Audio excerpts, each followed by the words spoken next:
കാണിച്ചിരിക്കണം അല്ലേ, ഇന്നയാൾ തരാമെന്ന് അല്ല, ഇന്നയാളായിട്ട് ഞാൻ തന്നെ പറയുന്നത് negotiable instrument must be freely transferable from one person to another. ഒരു വ്യക്തി 17 ചാപ്റ്റർ എന്ന് പറഞ്ഞു അല്ലേ, അല്ലെ 17ാമത്തെ chapter. Okay, hi all, welcome to CC bank exam. ഞാൻ വിഷ്ണു പുഷ്പരാജ്. അപ്പോൾ ഇന്നത്തെ ക്ലാസ്സിൽ നമ്മൾ ബാങ്കിങ്ങിൻ്റെ പാർട്ടിലെ വളരെ പ്രധാനപ്പെട്ട ടോപ്പിക്കായിട്ടുള്ള NI ആക്ട് ആണ് ഡിസ്കസ് ചെയ്യാൻ പോകുന്നത് കേട്ടോ. എന്താണ് NI ആക്ട് അഥവാ നെഗോഷ്യബിൾ ഇൻസ്ട്രുമെൻ്റ് ആക്ട്. നമുക്ക് നോക്കിയാലോ എന്താണ് NI ആക്ട്, എന്താണ് ഒരു നെഗോഷ്യബിൾ ഇൻസ്ട്രുമെൻ്റ്, എന്താണ് അതിൽ എന്തൊക്കെ ഉൾപ്പെടുന്നുണ്ട്. ഓക്കെ, അപ്പോൾ നമുക്ക് ആദ്യം തന്നെ നെഗോഷ്യബിൾ ഇൻസ്ട്രുമെന്റ് ആക്ട് അല്ലെ, വർഷം ഏതാണ്?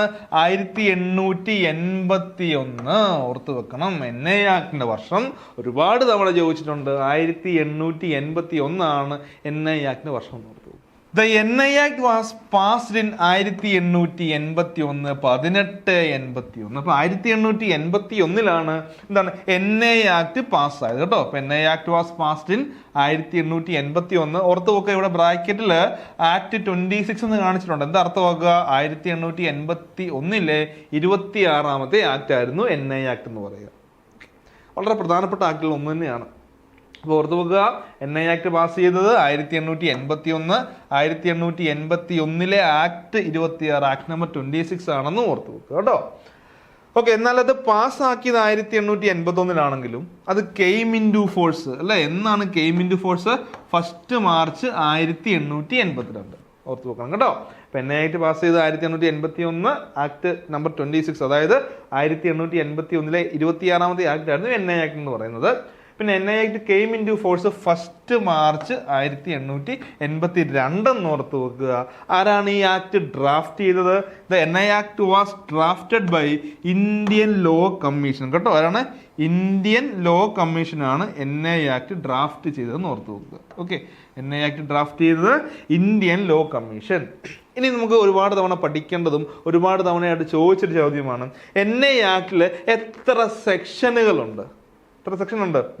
148 സെക്ഷൻസും 17 ചാപ്റ്ററുകളും ഉണ്ട് കേട്ടോ. NI ആക്ടില് 148 സെക്ഷൻസും പിന്നെ 17 ചാപ്റ്ററും ഉണ്ടെന്ന് ഓർത്ത് വെക്കുക. അപ്പം നമ്മൾ എന്താണ് ബേസിക് കാര്യങ്ങൾ പഠിച്ചു. 1881 ആക്ട് നമ്പർ 26 ആണെന്ന് ഓർത്ത് വെക്കുക. Came in to force 1 March 1882. Draft ചെയ്തത് ഇന്ത്യൻ ലോ കമ്മീഷൻ. പിന്നെ 148 സെക്ഷനും 17 ചാപ്റ്ററും ഇതിലുണ്ടെന്ന് ഓർത്ത് വെക്കുക. 17 ചാപ്റ്റർ എന്ന് പറഞ്ഞല്ലേ, അല്ലെ 17ാമത്തെ chapter. Okay, the new chapter, അതായത് ലേറ്റസ്റ്റ് ചാപ്റ്റർ 17ാമത്തെ ചാപ്റ്റർ, അതായത് സെക്ഷൻ 138 മുതൽ 148 വരെയാണ് ചാപ്റ്റർ 17 ഉൾപ്പെട്ടിട്ടുള്ളത്. ഓക്കെ, അതായത് ചാപ്റ്റർ 17 വരുമ്പോൾ അതിൽ 138 സെക്ഷൻ മുതൽ 147 സെക്ഷൻ വരെ. അപ്പൊ അങ്ങനെ ചാപ്റ്റർ 17 അല്ലെ, ചാപ്റ്റർ 17 ആഡ് ചെയ്തത് 2002 അമെൻമെന്റ് പ്രകാരമാണ്. ഓക്കെ, ചാപ്റ്റർ 17 ചാപ്റ്റർ പഠിച്ചു. ചാപ്റ്റർ 17 ആഡ് ചെയ്യുന്നത് എന്നാണ്? 2002 അല്ലെ, 2002 ചാപ്റ്റർ 17 ആഡ് ചെയ്യുന്നത്. അപ്പോൾ 138 മുതൽ 147 സെക്ഷൻ വരെ 2002 അമെൻമെന്റ് പ്രകാരം കൂട്ടിച്ചേർത്തു. പിന്നെ നമ്മൾ പറയും 148 സെക്ഷൻ ഉണ്ട്. 148ാമത്തെ സെക്ഷൻ ആഡ് ചെയ്ത് 2018 അപ്പൊ 148 2018 എന്ന് ഓർത്ത് വെച്ചേക്കും കേട്ടോ. 18 സോറി 48. 148ാമത്തെ സെക്ഷൻ ആഡ് ചെയ്ത് 2018 ചാപ്റ്റർ 17 സെക്ഷൻ 138 മുതൽ 147 വരെ ചാപ്റ്റർ 17 അല്ലേ സ്റ്റാർട്ട് എന്താണ് അത് കൂട്ടിച്ചേർത്ത് 2002 അമെൻമെന്റ് പ്രകാരമാണ്. ജസ്റ്റ് ഒന്ന് ഓർത്ത് വെച്ചേക്കുക. ഇത്രയാണ് ബേസിക് ആയിട്ട് നെഗോഷ്യബിൾ ഇൻസ്ട്രുമെന്റിനെ പറ്റി പഠിക്കാനുള്ള കാര്യങ്ങൾ കേട്ടോ. നെഗോഷ്യബിൾ ഇൻസ്ട്രുമെന്റ് ആക്ടിനെ പറ്റി ഇന്ന് പഠിക്കാൻ പോകുന്നത് എന്താണ്? നെഗോഷ്യബിൾ ഇൻസ്ട്രുമെന്റ് എന്താണെന്നാണ്. ഓക്കെ, നെഗോഷ്യബിൾ ഇൻസ്ട്രുമെന്റ് ഇപ്പൊ നമ്മൾ പഠിച്ചത് NI ആക്ടിനെ പറ്റി പ്രകാരമാണ്. ഇപ്പൊ നെഗോഷ്യബിൾ ഇൻസ്ട്രുമെന്റ് എന്താണ് പഠിക്കാൻ പോവുക. അപ്പോൾ ഓർത്ത് നോക്കുക, 148 സെക്ഷൻ ഉണ്ട് NI ആക്ടിൽ അല്ലേ. അതിലെ സെക്ഷൻ 13 അപ്പൊ ഇത് ഈ ഒരു സെക്ഷൻ പഠിക്കുമ്പോൾ നിങ്ങൾ കുറച്ചൊന്ന് മനസ്സിലാക്കണേ. എന്താ പറയുക?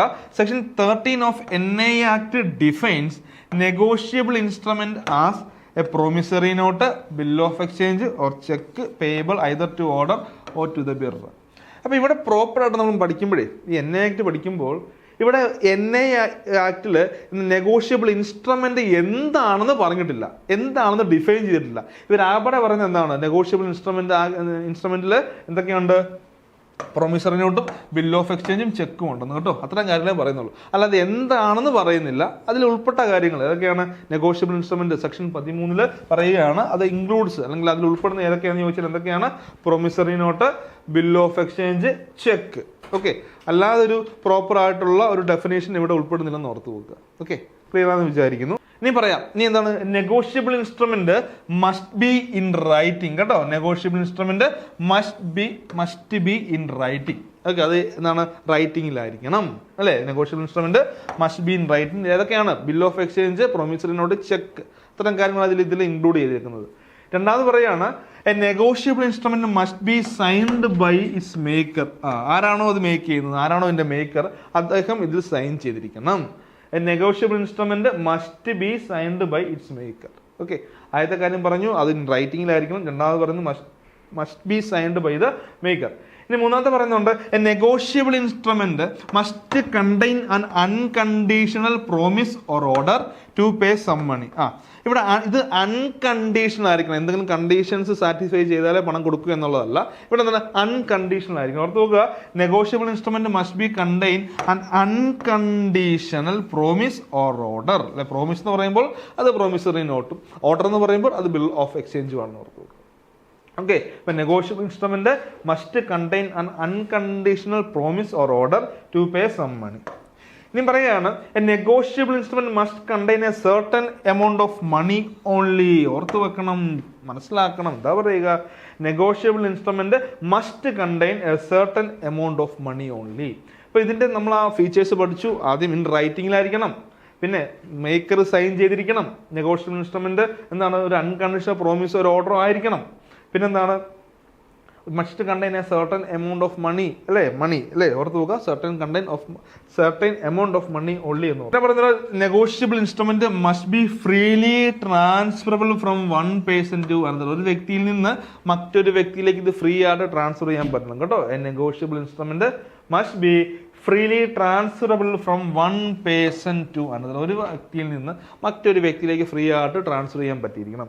ഇതൊക്കെയാണ് ഒരു നെഗോഷ്യബിൾ ഇൻസ്ട്രുമെന്റിന്റെ ക്യാരക്ടറിസ്റ്റിക്സ് അല്ലെങ്കിൽ ഫീച്ചേഴ്സ് എന്ന് ഓർത്ത് നോക്കുക. അപ്പം നമ്മൾ എന്താണ് അത്യാവശ്യം കാര്യങ്ങൾ, അതിൻ്റെ NI ആക്ട് എന്താണെന്ന് പഠിച്ചു, നെഗോഷ്യബിൾ ഇൻസ്ട്രുമെന്റ് എന്താണെന്ന് പഠിച്ചു അല്ലേ, അതിൻ്റെ ഫീച്ചേഴ്സ് പഠിച്ചു. അപ്പം നമ്മൾ പറഞ്ഞു പ്രധാനപ്പെട്ടതായിട്ട് ഇതിനകത്ത് 3 കാര്യങ്ങളല്ലേ. എന്താണ്? Promissory note, bill of exchange, check, PBC. നമ്മൾ PVC പൈപ്പ് എന്നൊക്കെ പറഞ്ഞില്ലേ, PBC എന്ന് ഓർത്ത് വെക്കുക. അതിൻ്റെ കൂടെ മക്കളെ 456 456 എന്ന് ഓർത്ത് വെക്കുക. ക്ലിയർ ആകുന്നുണ്ടോ? മനസ്സിലാകുന്നുണ്ടോ? PBC അല്ലേ, PBC 456 456. ഇപ്പൊ P4 എന്താണ്?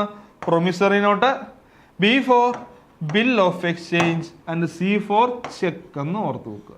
ഓക്കെ, ഇതാണ് P4 അല്ലെ. P4 പ്രൊമിസറി നോട്ട്, അത് സെക്ഷൻ 4 പറയുന്നത്. എന്താണ്? B4 bill of exchange section 5, C4 check section 6. 456 PBC എന്ന് ഓർത്ത് വെക്കുക കേട്ടോ. എന്താണ്? PBC 456. ഓക്കെ, ക്ലിയർ എന്ന് വിചാരിക്കുന്നു കേട്ടോ. നമുക്കിനി ഓരോന്ന് വെച്ച് നോക്കാം, ഓരോന്നോരോന്ന് നോക്കാം. അപ്പോൾ ആദ്യം നമ്മൾ ഡിസ്കസ് ചെയ്യാൻ പോകുന്നത് പ്രൊമിസറി നോട്ടിനെ പറ്റിയാണ്. പ്രൊമിസറി നോട്ട്, പ്രോമിസ് നമുക്ക് നോക്കാം. ഒരു എന്താണ്? ആദ്യം ഞാൻ ജസ്റ്റ് ഇത് വായിക്കാം, അതിനുശേഷം നമുക്കൊരു ഉദാഹരണം നോക്കാം. എന്താ പറയുക?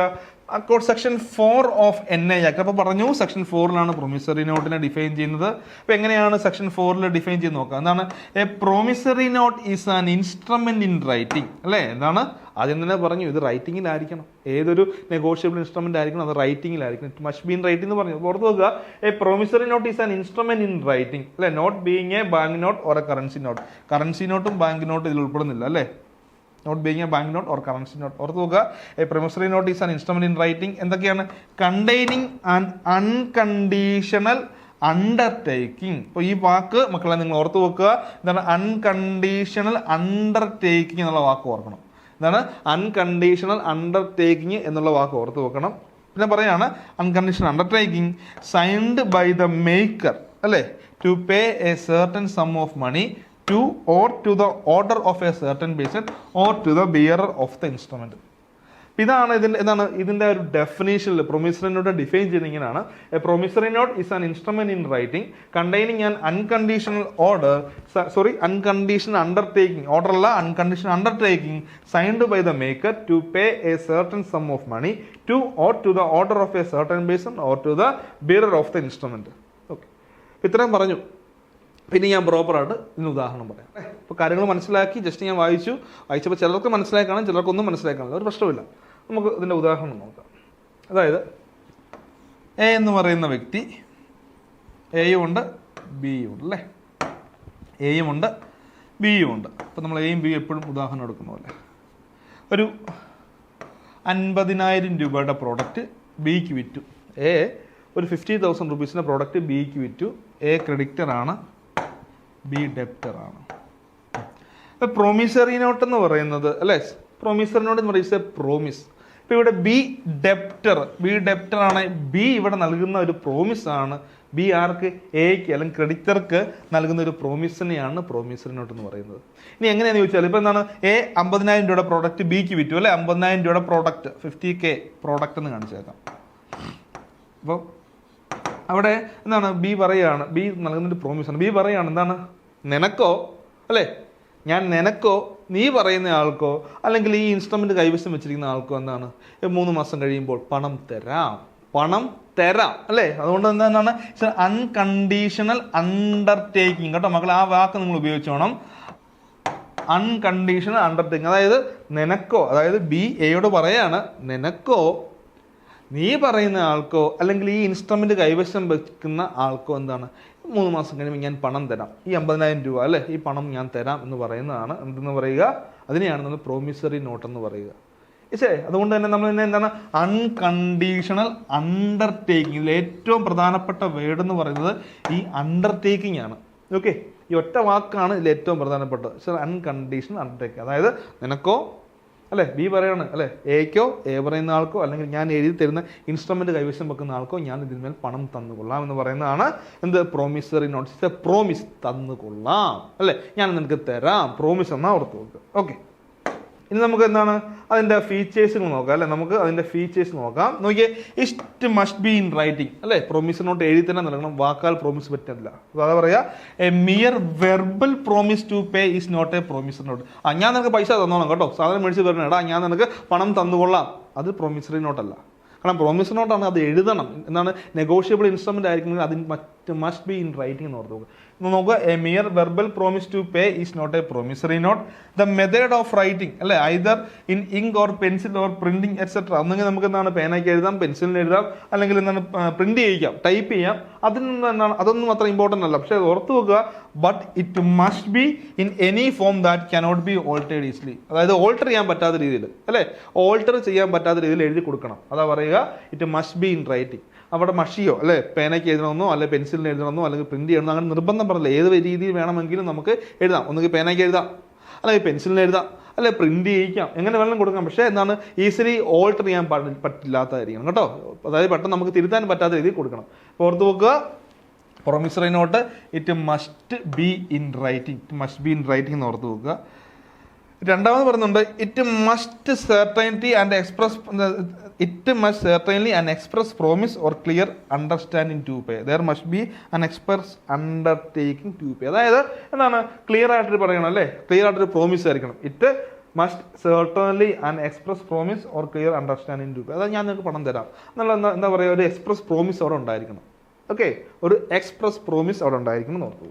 മൂന്നാമത് പറയാണ്, promise to pay must be unconditional. നമ്മൾ ആദ്യം തന്നെ പഠിച്ചാൽ അൺകണ്ടീഷണൽ, ആ വാക്കാണ് അൺകണ്ടീഷണൽ അണ്ടർടേക്കിംഗ്. അൺകണ്ടീഷണൽ അണ്ടർടേക്കിംഗ്, ഈ അണ്ടർടേക്കിംഗ് എന്ന് പറയുന്ന വാക്ക് വളരെ പ്രധാനപ്പെട്ടതാണ് കേട്ടോ. അപ്പൊ എന്താ പറയാ, promise to pay must be unconditional. അത് കണ്ടീഷണൽ ആവാൻ പാടില്ല.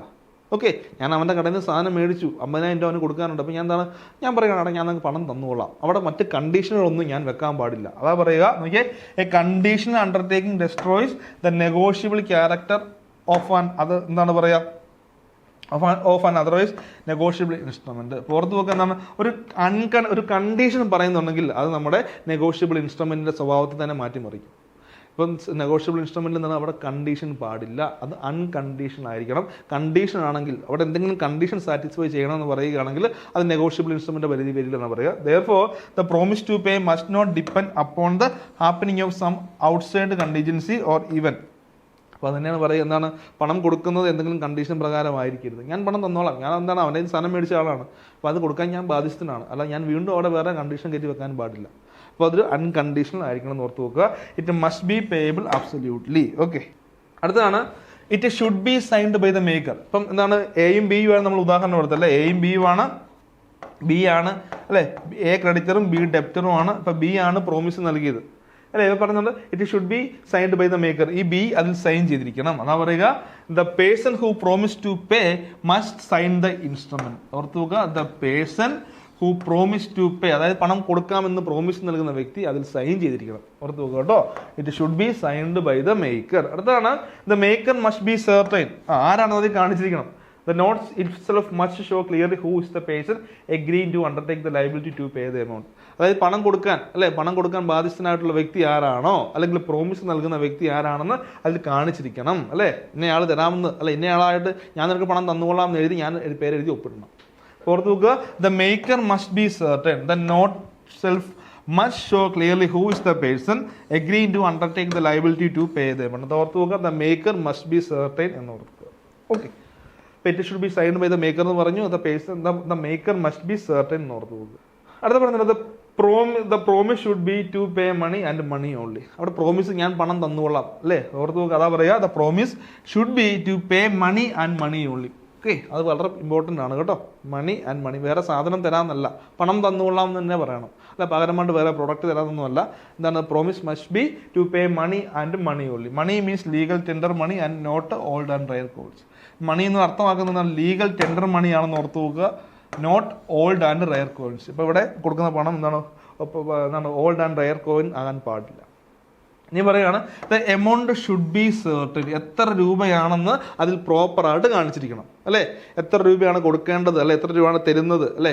ബി പറയുകയാണ് ഞാൻ നിങ്ങൾക്ക് പണം തരാം അല്ലേ, അപ്പോൾ അത് എത്രയാണെന്ന് പ്രോപ്പറായിട്ട് അതിൽ കാണിച്ചിരിക്കണം. One of the important characteristics of a promissory note is certainty.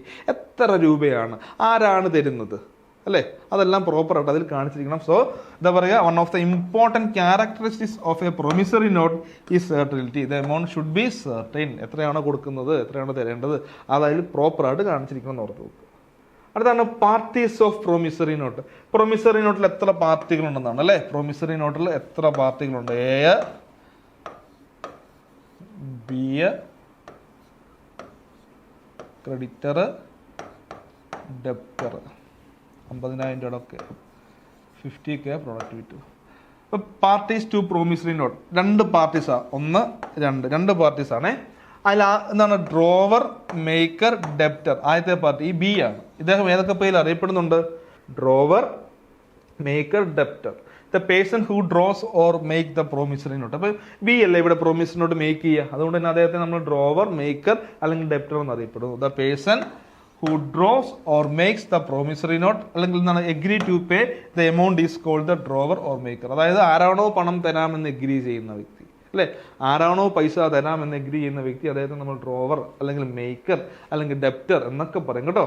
So he is liable to pay the amount in the promissory note. അപ്പോൾ ഇതിൽ ആ പ്രൊമിസറി നോട്ടിൽ പറയുന്ന പണം കൊടുക്കാൻ ബാധ്യസ്ഥനായ വ്യക്തി ആരാണ്? അദ്ദേഹമാണ് എന്തെന്ന് പറയുക, ഡ്രോവർ, മേക്കർ ഓർ ഡെപ്റ്റർ എന്ന് ഓർത്ത് വെക്കുക. Okay, clear അല്ലേ? The person who draws or makes the promissory note agree to pay the amount is called the drawer or maker. He is liable to pay the amount in the promissory note. അപ്പോൾ promissory നോട്ടിൽ പറയുന്ന പണം കൊടുക്കാൻ ബാധ്യസ്ഥനായ വ്യക്തിയാണ് ഓർത്ത് നോക്കുക. ഇദ്ദേഹം 3 പേരിൽ അറിയപ്പെടും. രണ്ടാമത്തെയാണ് ഡ്രോവി, പേയി ഓർ ക്രെഡിറ്റർ അല്ലേ. Drawee, payee or creditor. അപ്പം നമ്മുടെ എ, ബി, ക്രെഡിറ്റർ, ഡെപ്റ്റർ. ഇനി എ അറിയപ്പെടുന്ന പേര് ഏതൊക്കെയാണ്? എ ഡ്രോയി എന്നറിയപ്പെടും, പേയി എന്നറിയപ്പെടും, ക്രെഡിറ്റർ എന്നും അറിയപ്പെടും കേട്ടോ. The person in whose favour the promissory note is drawn is called the drawee. ഇപ്പോൾ ആരുടെ പേരിലാണോ ഈ പ്രൊമിസറി നോട്ടിൽ ആരാണോ ഡ്രോയിങ് ചെയ്യുന്ന ഓർത്ത് നോക്കുക. അപ്പോൾ അദ്ദേഹത്തെ നമ്മളെന്ന് പറയും ഡ്രോയി, പേയി. കാരണം ഇദ്ദേഹത്തിനല്ല പണം കിട്ടുക, എക്ക് പണം കിട്ടും, അതുകൊണ്ട് തന്നെ അദ്ദേഹത്തെ പേയി എന്ന് പറയപ്പെടും. ഇദ്ദേഹം അല്ലേ ക്രെഡിറ്റർ, അതുകൊണ്ട് ഇദ്ദേഹത്തെ ക്രെഡിറ്റർ എന്ന് അറിയപ്പെടും. ഇദ്ദേഹം തന്നെയാണ് ഡ്രോയി. ഇദ്ദേഹം ഡ്രോവർ ആണെങ്കിൽ ഇദ്ദേഹം ഡ്രോയി ആയിരിക്കും. The person in whose favour the promissory note is drawn. അപ്പോൾ ആരുടെ ഫേവറിലാണോ ഡ്രോൺ ചെയ്തിരിക്കുന്നത്, ആർക്കാണോ ആരുടെ പേരിലാണോ പ്രൊമിസറി നോട്ട് ഡ്രോൺ ചെയ്തിരിക്കുന്നത്, അദ്ദേഹത്തെ നമ്മൾ ഡ്രോയി എന്നറിയപ്പെടും. ഓക്കെ, അപ്പോൾ നമ്മൾ ആദ്യത്തെ ഒരു പാർട്ട് കംപ്ലീറ്റ് ആയി അല്ലേ, പ്രൊമിസറി നോട്ട് കംപ്ലീറ്റ് ആയി. ഇനി ബിൽ ഓഫ് എക്സ്ചേഞ്ച് ഉണ്ട്, ചെക്ക് ഉണ്ട്. ഓക്കെ, അപ്പോൾ ഇത്തരം കാര്യങ്ങൾ പ്രൊമിസറി നോട്ട് നിങ്ങൾക്ക് മനസ്സിലായി എന്ന് ഞാൻ വിചാരിക്കുന്നു പ്രോപ്പറായിട്ട്. ഓക്കെ, നമുക്കെന്താണ് ജൂനിയർ കോപ്പറേറ്റീവ് ഇൻസ്പെക്ടർ അല്ലേ, നമ്മളെല്ലാവരുടെയും വളരെ എന്താണ് ഗ്ലാമറസ് പോസ്റ്റ്, എല്ലാവരും സ്വപ്നം കാണുന്ന ഒരു ജോലിയാണ് ജൂനിയർ കോപ്പറേറ്റീവ് ഇൻസ്പെക്ടർ. അപ്പോൾ നമ്മൾ അതുമായിട്ട് ബന്ധപ്പെട്ട ന്യൂ ബാച്ച് നമ്മൾ സ്റ്റാർട്ട് ചെയ്തിട്ടുണ്ട്. ഓക്കെ, നമ്മുടെ കോഴ്സ് ഹൈലൈറ്റ്സ് നിങ്ങൾക്ക് അറിയാം എന്താണ്, classes are based on new syllabus, നമ്മുടെ ന്യൂ സിലബസ് ബേസ്ഡ് ക്ലാസ്സുകൾ, പിന്നെ സിലബസ് ബേസ്ഡ് സ്റ്റഡി പ്ലാനുകൾ, സബ്ജക്റ്റ് ക്യാപ്സ്യൂൾസ്, മോഡൽ ക്വസ്റ്റ്യൻസ്, പിന്നെന്താണ് മെൻറ്റർഷിപ്പുകൾ, ലൈവ് ക്ലാസ്സസ് തുടങ്ങിയ ഒരുപാട് ഫെസിലിറ്റീസ് നമ്മൾ ഓഫർ ചെയ്യുന്ന കോഴ്സിലുണ്ട്. അപ്പോൾ എല്ലാവരും നമ്മുടെ ബോർഡ് നമ്പറിൽ കോൺടാക്ട് ചെയ്യുക കേട്ടോ. എല്ലാവരും ബോർഡ് നമ്പറിൽ കോൺടാക്ട് ചെയ്ത് നിങ്ങളുടെ ഡൗട്ട്സുകളൊക്കെ ക്ലിയർ ചെയ്യുക. നമ്മുടെ ടീം നിങ്ങളുടെ എല്ലാ ഡൗട്ടുകളും ക്ലിയർ ചെയ്യുന്നതായിരിക്കും. അപ്പോൾ എല്ലാവരും എന്ത് ചെയ്യുക, നമ്മുടെ കോഴ്സുമായിട്ട് ബന്ധപ്പെട്ട് ബോർഡ് നമ്പറിൽ കോൺടാക്ട് ചെയ്യുക. അപ്പോൾ ഇത്തരം കാര്യങ്ങളാണ് പ്രൊമിസറി നോട്ട് ബന്ധപ്പെട്ട കാര്യങ്ങൾ നമ്മൾ ഡിസ്കസ് ചെയ്തു. നെഗോഷ്യബിൾ ഇൻസ്ട്രുമെൻറ്റ് ആക്ട് പറഞ്ഞു, നെഗോഷ്യബിൾ ഇൻസ്ട്രുമെൻറ്റ് പറഞ്ഞു. അതിൽ തന്നെ ആദ്യം സെക്ഷൻ 4 വരുന്ന അല്ലേ, PBCയിലെ സെക്ഷൻ 4 വരുന്ന പ്രൊമിസറി നോട്ട് നമ്മൾ ഡിസ്കസ് ചെയ്തു. നമുക്ക് എന്താണ് അടുത്ത പാർട്ടുമായിട്ട് വീണ്ടും അടുത്തൊരു ക്ലാസ്സിൽ കാണാം. അപ്പം നമ്മുടെ ചാനൽ എല്ലാവരും എന്ത് ചെയ്യുക, നിങ്ങളെല്ലാവരും നിങ്ങളുടെ സുഹൃത്തുക്കൾക്കെല്ലാം നിങ്ങൾ ഷെയർ ചെയ്ത് കൊടുക്കുക. നമ്മൾ എല്ലാ ദിവസവും നമ്മുടെ ചാനൽസിൽ പുതിയ വീഡിയോസ് അപ്ലോഡ് ചെയ്യുന്നതായിരിക്കും. അതിൽ നമ്മുടെ വാട്സപ്പ് ഗ്രൂപ്പിൽ അംഗമാകുക. നിങ്ങൾക്ക് ഒരുപാട് സ്റ്റഡി മെറ്റീരിയൽസുകളും അതുപോലെ ഒരുപാട് എക്സാംസുകളൊക്കെ അതിൽ കൂടെ നിങ്ങൾക്ക് അറ്റൻഡ് ചെയ്യുന്നതായിരിക്കും. അപ്പം നമുക്ക് പുതിയൊരു വീഡിയോയുടെ അടുത്ത ക്ലാസ്സിൽ കാണാം. Okay, thank